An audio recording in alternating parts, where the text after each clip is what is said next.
땅에 살아가면서 가장 큰 영광이 있다면은 하나님을 만나는 것입니다. 최고의 축복이 있다면은 예수님을 만나는 것. 그 만난다라는 것이 구체적인 어떤 사건이기도 하지만은 제가 말씀드리고 싶은 것은 환상입니다. 어떤 꿈속에서 하나님을 만나거나 예수님을 본다는 것. 저도 가끔은 그랬으면 좋겠다라는 바람도 있습니다. 구약시대에 야곱, 하늘이 열리는 그 영광을 경험했었고 천사들이 오르락내리락 하는 것을 보았습니다. 눈으로 직접 보았습니다. 야곱. 신약시대에 와서 예수님께서 세례받으실 때 하늘이 열리는 것을, 찢어지듯이 열리는 것을 예수님은 보셨고, 그리고 열려지는 하늘문을 통해서 성령께서 비둘기처럼 임하는 것을 보았습니다. 그리고 세 번째 사건이 바로 스데반입니다. 스데반이 하늘이 열리는 것을 보았습니다. 그냥 쉽게 생각하면 멀리에 창문이 열리는 것, 그런 정도에, 아니면은 닫혔던 어느 집에 무슨 성곽의 문이 열리는 것, 그런 거와 비교할 수 없는 하늘을 말합니다. 스데반은 그 하늘이 열리는 것을 보았습니다. 그리고는 하늘이 열리면서 예수님께서 하나님 보좌에 서 계신 것을 보았습니다. 정말 기뻤을 것입니다. 이 땅에서 그만한 영광이, 그만한 축복이 어디에 있습니까? 이 땅에 살아가면서, 여러분, 이 땅에 살아가면서 특별히 예배를 드리면서 성전에서 대부분 주석학자들은 이것을 하늘과 땅의 만남이라고 말하고, 그것은 곧 성전 안에서 이루어지는 예배의 행위라고 지적하기도 합니다. 2016년 한 해 동안 예배를 드리는 이 자리가 여러분 하나님을 만나는, 하늘문을 바라보서 그때마다 하늘문이 열리는 것을 경험하는, 그리고 예수님을 정말 눈으로 볼 수 있는 그런 축복의 한 해가 되기를 바랍니다. 중학교 2학년 때라고 기억합니다. 청천다락원이라는 곳에 여름에 기도원에 갔었을 때 거기에 있는 기도원 원장님하고 저하고 저희 누나하고 같이 기도 중에 보여준 한 사항이 있었습니다. 새까맸던 하늘의 구름이 이렇게 거치면서 구름 사이로 내려오는 게 마이크하고 배터리하고 그리고 나팔하고 그렇게 내려왔었습니다. 물론 개인적인 그리고 주관적인 환상이기 때문에 겁이 나는 이야기지만은 그래도 오래전에 한번 드렸던 기억은 있습니다. 그래서 가끔은, 아니 자주, 다른 지역에서 휴스턴으로 들어올 때마다 하늘을 늘 쳐다봅니다. 어디에 구름이 많은가. 그래서 그 구름 사이로 빛이 쫙 비춰지는 것, 그런 것을 볼 때마다 늘 힘을 저 나름대로 해석하고 있습니다만 하나님이 함께 하시겠다는 힘을 얻을 때가 있습니다. 스데반, 그는 정말 축복받은 사람입니다. 하늘이 열리는 것을 경험한, 그리고 예수님을 만나는, 이 땅에서 바라본 그분이기 때문입니다. 더더구나 그는 그때 고통 속에 있었고, 바로 그때 죽음 직전에 있었고, 바로 그때 이 땅에서 가장 비참하게 떠나갈 수밖에 없는 그런 자리에, 절망에 있었습니다. 마지막에 있었습니다. 그런데 그 순간에 하나님을 만나게 되는 영광스러운 은혜를 경험하게 됩니다. 2016년 한 해 때로는 어렵고 힘들고 가장 고통스러운 순간이 있다 할지라도 바로 그 자리가, 바로 그때가 영광스러운 하늘문이 열리는, 위를 쳐다보므로 하나님을 의뢰함으로, 그리고 예수 그리스도를 바라보는, 예수 그리스도를 만나는, 예수 그리스도의 서신 것을 바라보는 그 놀라운 은혜, 그런 축복, 그런 믿음이 되기를 바랍니다. 그것은 그에게 영광이었습니다. 그래서 스데반을 순교자라고 합니다. 그래서 스데반을 증인이라고 부릅니다. 2015년이 지나가고 2016년 한 해 새롭게 시작했습니다. 가끔씩 묻는 질문입니다. 여러분, 지난 한 해 동안 성공적인 삶을 살았습니까? 아니면 실패한 삶이라고 평가합니까? 만약 여러분 성공적인 삶을 살았다면 그 성공의 결과, 영향, 파급 효과는 지금 어떻게 누리고 있고, 만약에 실패자로 살았다면 그 실패했는 이유 때문에 지금 여러분의 환경은 얼마나 고통스럽게 살아가고 있습니까? 과연 성공과 실패가 뭐란 말입니까? 누가 정해놓은 기준이란 말입니까? 또 다른 질문이 있습니다. 지난 한 해 동안 혹은 지금까지 살아오면서 나는 정말 행복하다라고 믿고 살아온 적이 있습니까? 아니면 나는 참 불행한 사람이다, 불행한 여자고 불행한 자식이고 불행한 인생을 살아간다고 늘 그렇게 생각하며 마치 저주받은 인생인 것처럼 언제나 I'm not sure, I'm happy, 내가 행복하지 않은 것 같아. 왜? 무엇 때문에 그렇게 생각하십니까? 세 번째 질문입니다. 지금까지 여러분 얼마나 정말 감사하며 살아오셨습니까? 아니면 매년 살아오면서 불평덩어리만 커졌고 원망 덩어리만 점점 마치 눈덩어리가 커져오듯이 그렇게 커져오는, 그래서 인생을 살아오면서 비난과 정죄하며 살아오시고 계십니까?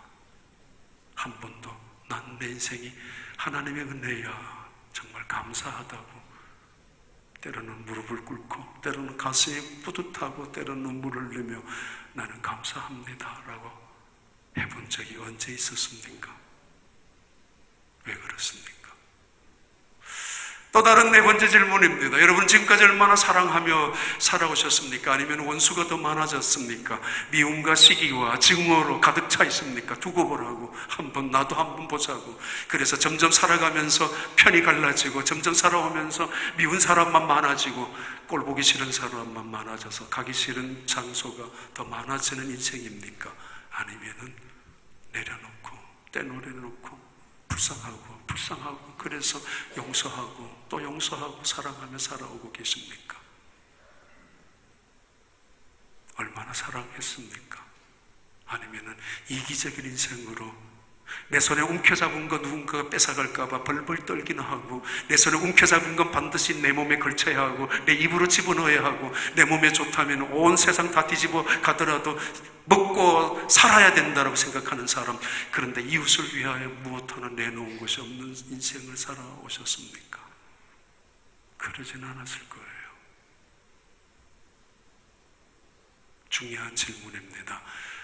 마지막 질문은 여러분 지금까지 얼마나 변화하셨습니까? 믿음 안에서. 내가 20년을 믿었다고요? 30년 신앙생활 했다고요? 내가 어떻게 영적으로 달라졌습니까? 얼마만큼 변했습니까? 다른 사람이 보더라도, 가족이 보더라도 당신 많이 달라졌다고, 변했다고, 성장했다고, 성숙했다고, 하나님의 영광, 하나님의 말씀, 은혜 앞에서 살아가는 그 모습이 너무도 아름답고 너무도 때로는 거룩하게 보이기까지 변한 사람, 얼마나 변했습니까? 스데반이 예수님을 믿은 지 몇 년이 되었는지는 알 수 없지만 그리 긴 세월은 결코 아니었습니다. 스데반이 예수님을 믿고 나서 하나님을 섬기고 신앙생활하는 것이 그리 오랜 것 같지는 않습니다. 그러나 어느 순간 온 교회에 덕을 세웠고 자랑이 되었고, 그는 교회가 축복하는 안수집사의 자리에 올라갔습니다. 그런데 그는 정말 성령이 충만한 안수집사로서 온 교회에 축복이 되었고 하나님께 영광이 되는 믿음의 변화, 믿음의 성숙, 믿음의 성장을 일으킨 사람입니다. 그가 죽었습니다. 그를 순교자라고 부릅니다. 왜? 구약시대에 수많은 선지자들이 있었습니다. 그런 그 수많은 선지자들이 죽어갔지만 그들을 순교자라고 부르지 않습니다. 특별히 예수님 오시기 직전에 마카비 시대가 있었는데, 시리아라는 아주 못된 안티오쿠스 황제에 의해서 예루살렘 성전은 마치 돼지우리처럼 모욕을 당했고 모독을 당했고, 하나님의 신전을 말이에요. 그때마다 이스라엘 백성들 중에서 몇몇 사람들은 죽음을 각오하고 죽었습니다. 그 일을 고치기 위하여 혁명을. 근데 그들조차도, 그 바리새인들조차도 순교자라고 하지 않았습니다. 예수님 그 이후 죽어간 사람들을 순교자라고 합니다. 증인이라고, 말투스라고 부릅니다. 왜요? 그들이 예수 그리스도를 증거하고 예수가 하나님의 아들인 사실을 확실하게 확신하고, 내가 목숨을 내어놓는 한이 있더라도, 아니 어쩌면 생명보다도 귀한 가치관으로 예수 그리스도가 하나님의 아들이요 이 세상에 오셔서 십자가에 죽으시고 부활하신 분이라는 사실을 변할 수 없는 가장 위대한 진리라는 사실을 확신하고 있었던 그 사람 스데반, 그의 죽음을 순교자라고 부르고 그를 가리켜서 증인이라고 말합니다. 그는 영광스러운 자리에서 하늘의 문이 열리는, 그래서 예수님을 서신 것을 보았습니다. 그러나 이것만은 아닙니다. 가장 큰 영광과 가장 큰 축복의 사건은 이것입니다. 그가 죽어가는 순간 속에 하나님을 향하여 뱉었던 기도 때문입니다. 하나님, 저들이 하고 있는 짓을 알지 못합니다. 저들을 용서해 주십시오. 이것은 스데반이 바라본 환상보다가 훨씬 더 위대한 환상이고, 아니 고백이고, 세상 사람들에게는 엄청난 충격이었습니다. 예수님께서 십자가 위에서 하나님 아버지, 저들이 하고 있는 짓이 얼마나 무서웠고 얼마나 악하고 얼마나 강박한 것인지 하나님을 죽이고 있으니까, 그것도 모른 채로 예수님을 뺨을 때리고 채찍질하고 못을 받고 있는 그들, 예수님이 기도하셨습니다. 저들의 죄를 용서해 주십시오.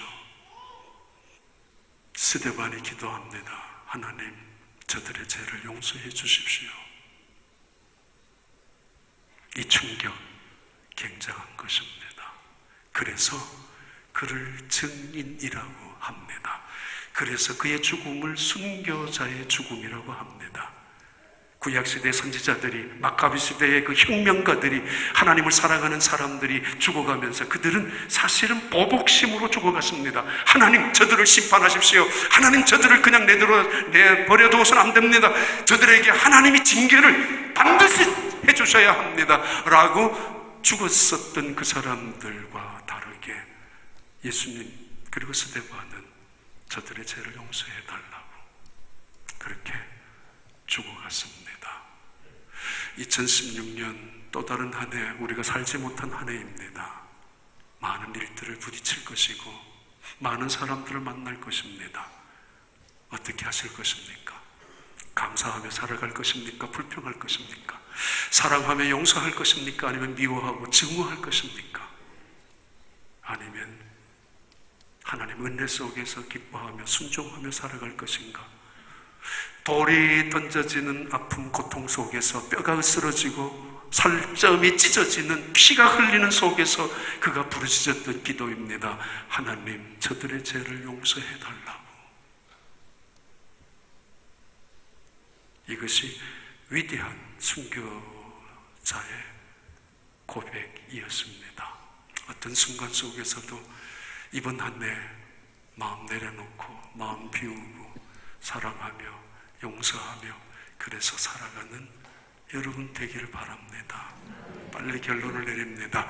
이 스데반의 죽음 이후에 이런 일들이 나타났습니다. 첫째는 그 땅에 핍박이 이루어집니다. 사람이 왜 이렇게 악한지, 이 스데반이 죽는 것을 보면서 피가 흘려지는 가련하고 불쌍할 텐데 그것도 알지 않습니까? 왜 우리가 저를 죽여야 했는지, 죄가 없는 한 사람을 죽이고 있으면서도 그들은 더욱더 무섭도록 마치 피냄새를, 피맛을 본 이리떼처럼 달려들기 시작합니다. 굶주려 있는 늑대들처럼 예루살렘에 퍼져 있는 그리스도인들을 잡아가려고 벌떼처럼 달려들었습니다. 스데반이 죽고 난 다음 바로 그날 이후부터, 바로 그날부터 예루살렘에 있는 수많은 사람들이 스데반의 죽음을 마땅한 죽음으로 여겼고, 스데반의 죽음 이후에 야, 예루살렘에 남아있는 수많은 그리스도인들을 다 잡아 죽이자라고 벌떼같이 큰 박해가, 메가톤급의 박해가 이루어졌습니다. 100만 배 이상 상상할 수도 없는 박해가 말입니다. 어찌 그럴 수 있습니까?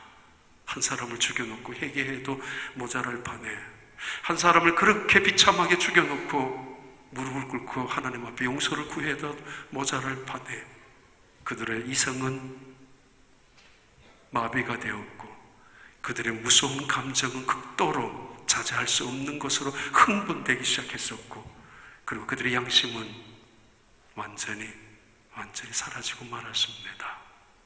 죽이자, 더 죽이자. 하나님의 이름으로 하나님의 영광을 지키기 위하여 그들은 그렇게 때로는 율법의 열심이라는 이름으로 그들은 그렇게 무자비할 정도로 잔인하게 예수님 믿는 사람을 죽이고 있었습니다. 2007년도 터키에서 4월 18일 일어난 사건입니다. 부활절을 지키고 난 다음 그 주간의 수요일날 무슬림 청년 5명이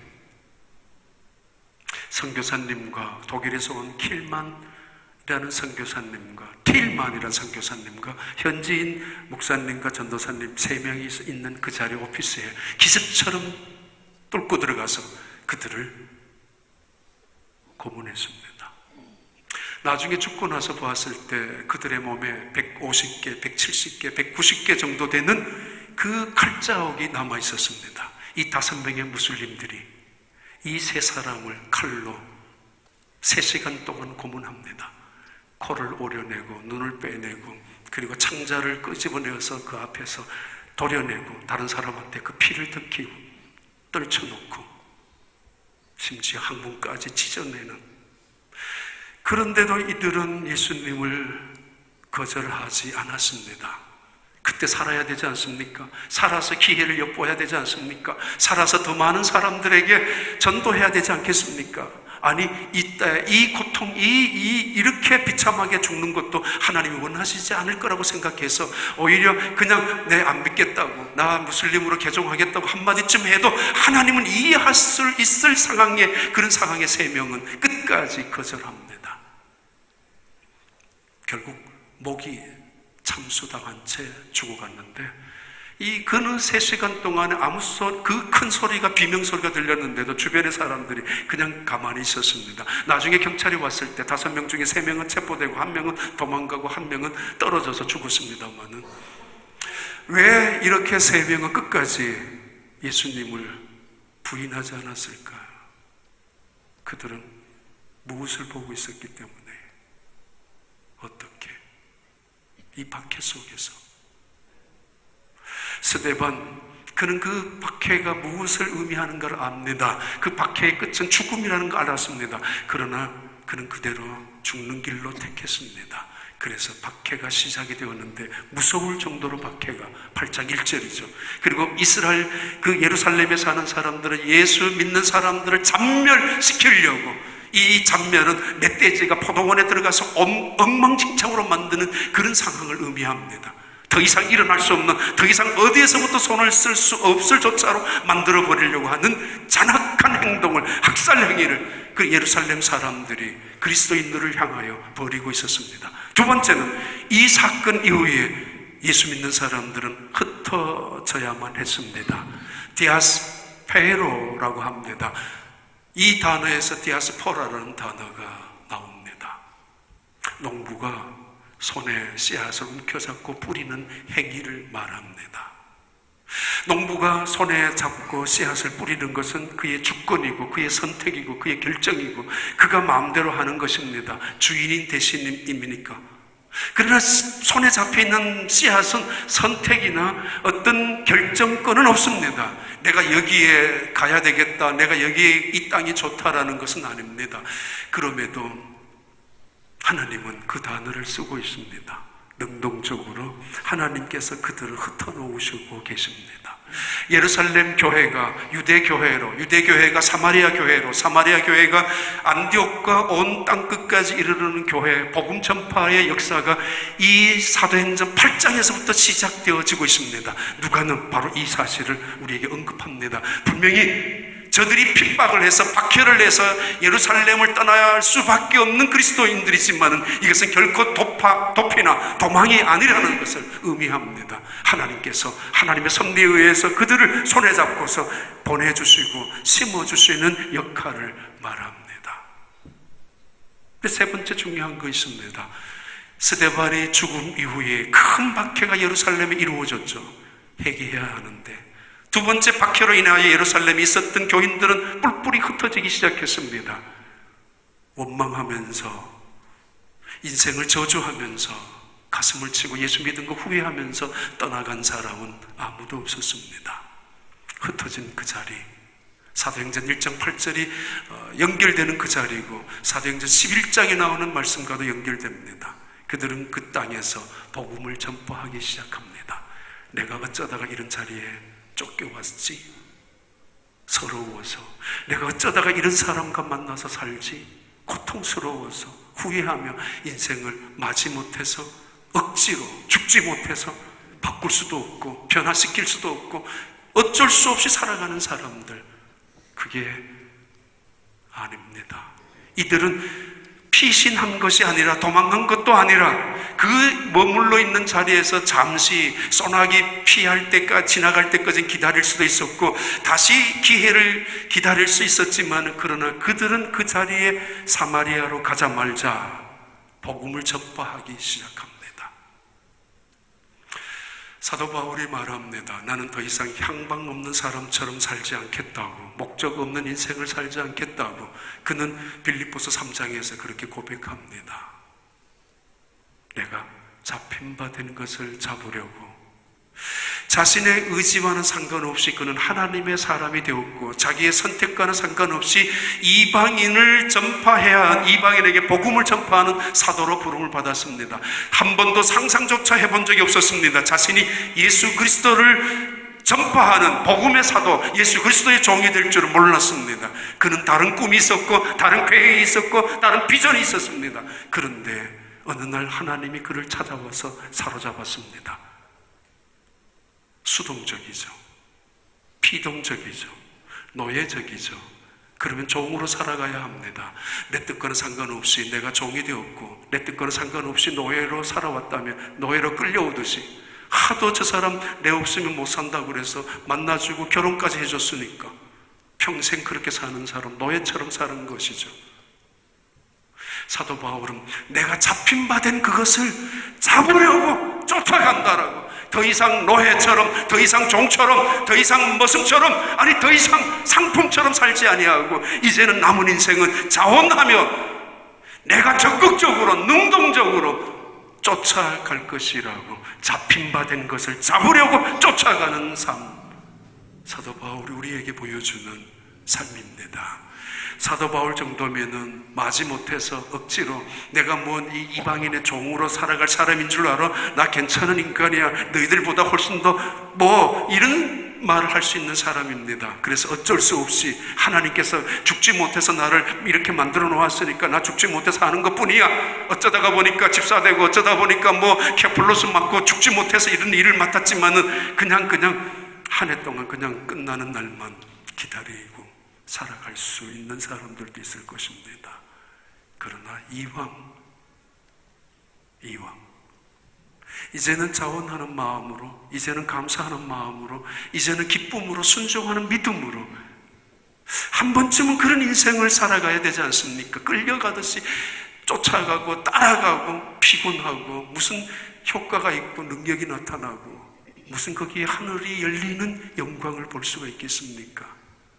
얼마나 변화하셨습니까? 지금까지 하나님 믿으면서, 예수 믿으면서, 교회 섬기면서 도대체 얼마나 변화하셨습니까? 돌을 던지는 던짐 속에서도 하늘을 바라보고 내 몸이 찢어지는 아픔 속에서 예수님이 서신 것을 바라볼 수 있는 사람들, 그리고는 하나님 저들의 죄를 용서해 달라고 말할 수 있는 사람들. 이 터키에 있었던 이 틸만 케스케, 네자 아이튼 우유르 6세, 이 사람의 장례식이 있는 그날 터키에 있는 모든 선교사님들, 한국 선교사님들도 포함되어 저 처남도 거기에 부부가 다 선교사님이었으니까 거기에 지금도 선교사님으로 있습니다. 한의사 부부로 대학교에서. 그때 이야기를 이렇게 이야기했습니다. 모두가 다 모인 그 자리, 선교사님들까지. 그리고 그 터키 중동부 지역의 작은 도시이지만은 그 지역에 있는 교인들이 함께 모여서 장례 예배를 드렸는데, 무슬림들이 주변에서 사진을 찍고 카메라를 가지고 동영상 비디오를 찍고 다 했다고 합니다. 누군지 죽이려고, 다시 한 번 더 다시 한 번 어떤 시간이 있으면 그들을 죽이려고. 그러나 누구 하나 겁내지 아니하고 다 나왔었다고 합니다.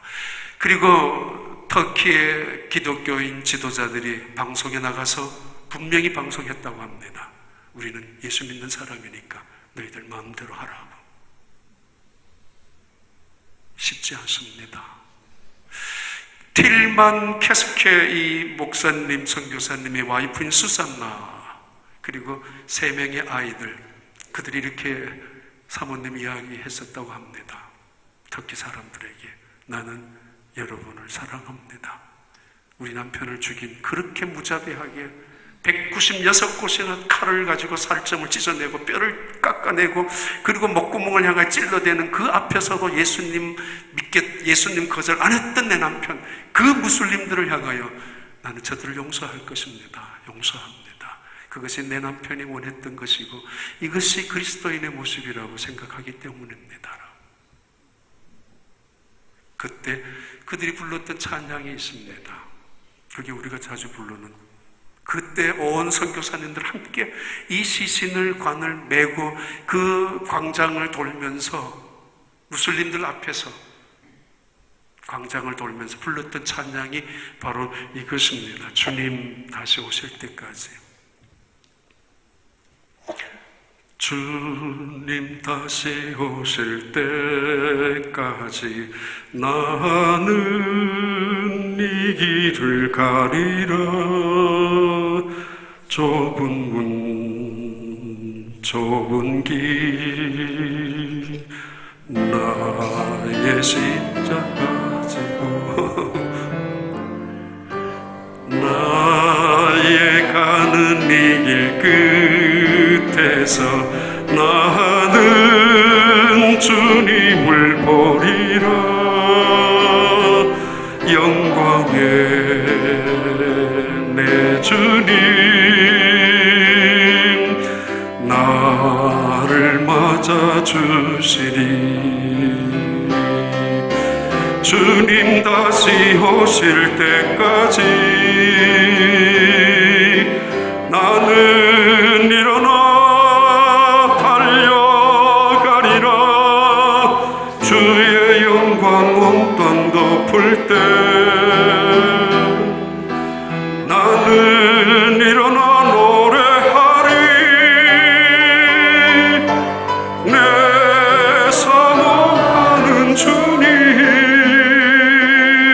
온 세상 구주시라. 내 사모하는 주님 영광의 왕이시라. 스데반이 죽고 나서 아무도 그 시신을 처리하려고 하지 않았습니다. 내가 처리하면 큰일 나잖아. 나도 죽을 수도 있으니까. 그러나 경건한 사람들이, 아직도 믿음을 갖고 하나님을 두려워할 줄 아는 사람들이 그의 죽음을 큰 곡을 하면서 장례를 치러줬습니다. 바로 이 사건은 그들에게 새로운 동력이 되었습니다. 스데반의 죽음, 헛된 죽음이 아니었습니다. 이스라엘 백성들의 잔혹한 핍박, 그들은 아주 학살하게, 아주 야수처럼 짐승처럼 짓밟고 있지만은, 그러나 오히려 예루살렘 성도 교인들에게는 그것이 성령의 재폭발나는 분기점이 새롭게 일어났습니다. 인공위성이 쌓아 올릴 때 로켓 추진 장치가 어떤 비행기는 2개, 3개로 갖고 있습니다. 이 땅에서 한번 팍 올라가고 나중에 다시 대기권을 벗어날 때 또 한 번 로켓 추진이 동력을 갖게 됩니다. 성령 오순절 강림으로 일어났던 예루살렘 교회의 성령의 동력, 다시 한번 재추진이 일어났던 이 8장 스데반의 죽음을 통하여, 핍박을 통하여 흩어지면서, 그리고 그 죽음을 통하여 경건한 사람들이 울면서 다짐합니다. 사도들이 결심합니다. 예수 그리스도 이 스데반의 죽음이 헛되지 않을 거라고 믿는 믿음 속에서 나를 죽이라고, 우리를 죽이라고 함께 장례 지내며 울었던 그 자리, 그것은 성령의 새로운 불길의 역사였습니다. 2016년 새로운 한 해, 정말 성령께서 재점화하는 새로운 더 큰 성령의 폭발적인 은혜가 우리 교회에 가득히 임하여, 그래서 여러분 걸어가는 2016년 한 해가 사도행전의 놀라운 역사들이 이루어지는 축복이 있기를 진심으로 여러분에게 기원하고 또 축원합니다.